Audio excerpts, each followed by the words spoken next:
ಲೋಕಸಭಾ ಚುನಾವಣೆಗೆ ಕೆಆರ್ಎಸ್ ಪಕ್ಷದಿಂದ ಎಲ್ಲ ಸ್ಥಾನಗಳಿಗೆ ಸ್ಪರ್ಧೆ. ಕರ್ನಾಟಕ ರಾಷ್ಟ್ರ ಸಮಿತಿ ಪಕ್ಷವು ಮುಂಬರುವ ಲೋಕಸಭಾ ಚುನಾವಣೆಯಲ್ಲಿ ಕರ್ನಾಟಕದ ಎಲ್ಲ 28 ಸ್ಥಾನಗಳಲ್ಲೂ ಸ್ಪರ್ಧೆ ಮಾಡಲಿದೆ ಎಂದು ಕೆಆರ್ಎಸ್ ಪಕ್ಷದ ರಾಜ್ಯ ಸಂಘಟನಾ ಕಾರ್ಯದರ್ಶಿ ಮತ್ತು ಚಿಕ್ಕಮಗಳೂರು ಜಿಲ್ಲಾ ಉಸ್ತುವಾರಿ ಶ್ರೀನಿವಾಸ್ ಶಾಸ್ತ್ರಿ ಅವರು ತಿಳಿಸಿದ್ದಾರೆ. ಶ್ರೀನಿವಾಸ್ ಶಾಸ್ತ್ರಿ, ಕರ್ನಾಟಕ ರಾಷ್ಟ್ರ ಸಮಿತಿ ಪಕ್ಷದ ರಾಜ್ಯ ಸಂಘಟನಾ ಕಾರ್ಯದರ್ಶಿ ಹಾಗೂ ಚಿಕ್ಕಮಗಳೂರು ಜಿಲ್ಲೆಯ ಉಸ್ತುವಾರಿ.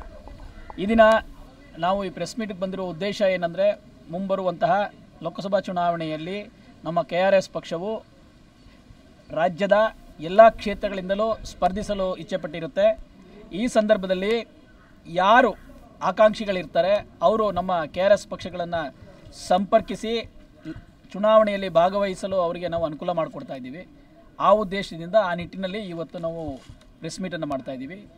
ನಗರದ ಸುದ್ದಿಗೋಷ್ಠಿಯಲ್ಲಿ ಮಾತನಾಡಿದ ಅವರು, ಆಸಕ್ತ ಚುನಾವಣಾ ಸ್ಪರ್ಧಾಕಾಂಕ್ಷಿಗಳನ್ನು 2024 ಜನವರಿ 6 ಮತ್ತು 7ರಂದು ಕೆಆರ್ಎಸ್ ಪಕ್ಷದ ಬೆಂಗಳೂರಿನ ಕೇಂದ್ರ ಕಚೇರಿಯಲ್ಲಿ ಸಂದರ್ಶನಕ್ಕೆ ಆಹ್ವಾನಿಸುತ್ತಿದ್ದು, ಆಸಕ್ತ ಅಭ್ಯರ್ಥಿಗಳು ಸಂದರ್ಶನದಲ್ಲಿ ಪಾಲ್ಗೊಂಡು ಲೋಕಸಭಾ ಚುನಾವಣೆಗೆ ಸ್ಪರ್ಧೆ ಮಾಡಬೇಕು ಎಂದು ಹೇಳಿದ್ದಾರೆ. ಚಿಕ್ಕಮಗಳೂರು ಜಿಲ್ಲೆಯಾದ್ಯಂತ ಯಾರಿಗಾದರೂ ನಮ್ಮ ಕೆಆರ್ಎಸ್ ಪಕ್ಷದ ವತಿಯಿಂದ ನಾವು ಚುನಾವಣೆಗೆ ನಿಲ್ಲಬೇಕು ಅಂತ ಆಕಾಂಕ್ಷೆ ಇದ್ದ ಪಕ್ಷದಲ್ಲಿ ನನ್ನ ನಂಬರನ್ನು ಸಂಪರ್ಕಿಸಿ 9663321665 ಶ್ರೀನಿವಾಸ್ ಶಾಸ್ತ್ರಿ ಅಂತ ಈ ನಂಬರ್ಗೆ ಕರೆ ಮಾಡಿದಲ್ಲಿ ನಿಮಗೆ ಕೆಆರ್ಎಸ್ ಪಕ್ಷದ ವತಿಯಿಂದ ನಾವು ಸ್ಪರ್ಧಿಸಲಿಕ್ಕೆ ಅವಕಾಶ ಮಾಡಿಕೊಡ್ತೀವಿ.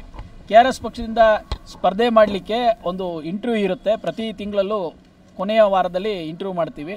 ಆ ಇಂಟರ್ವ್ಯೂವಲ್ಲಿ ಭಾಗವಹಿಸಿ ಆನಂತರ ಅವರು ಕೆಆರ್ಎಸ್ ಪಕ್ಷದ ವತಿಯಿಂದ ಚುನಾವಣೆಗೆ ನಿಲ್ಬೋದು ಅಂತ ಹೇಳ್ತಾ ಇದ್ದೀವಿ.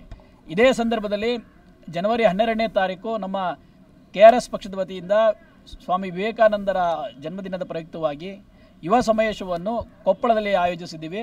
ಆದ್ದರಿಂದ ಈ ಕೊಪ್ಪಳದ ಯುವ ಸಮಾವೇಶಕ್ಕೆ ನಮ್ಮ ಕೆಆರ್ಎಸ್ ಪಕ್ಷದ ಎಲ್ಲ ಸೈನಿಕರು ಹಾಗೂ ಸಾರ್ವಜನಿಕರು ಹೆಚ್ಚಿನ ಸಂಖ್ಯೆಯಲ್ಲಿ ಭಾಗವಹಿಸಿ ನಮ್ಮ ಕೆಆರ್ಎಸ್ ಪಕ್ಷದ ಯುವ ಸಮಾವೇಶವನ್ನು ಬಲಗೊಳಿಸಬೇಕು ಹಾಗೂ ಅದನ್ನು ಯಶಸ್ವಿ ಮಾಡಬೇಕು ಅಂತ ಕೇಳ್ಕೊತಾ ಇದ್ದೀವಿ. ಸುದ್ದಿಗೋಷ್ಠಿಯಲ್ಲಿ ನಾಗೇಶ್ ಕುಮಾರ್, ಮಲ್ಲಿಕಾರ್ಜುನ್, ಚಂದ್ರಪ್ಪ, ಮೋಹನ್ ಕುಮಾರ್ ಮೂಡಿಗೆರೆ ಹಾಗೂ ಇನ್ನಿತರ ಪಕ್ಷದ ಪದಾಧಿಕಾರಿಗಳು, ಕಾರ್ಯಕರ್ತರು ಇದ್ದರು.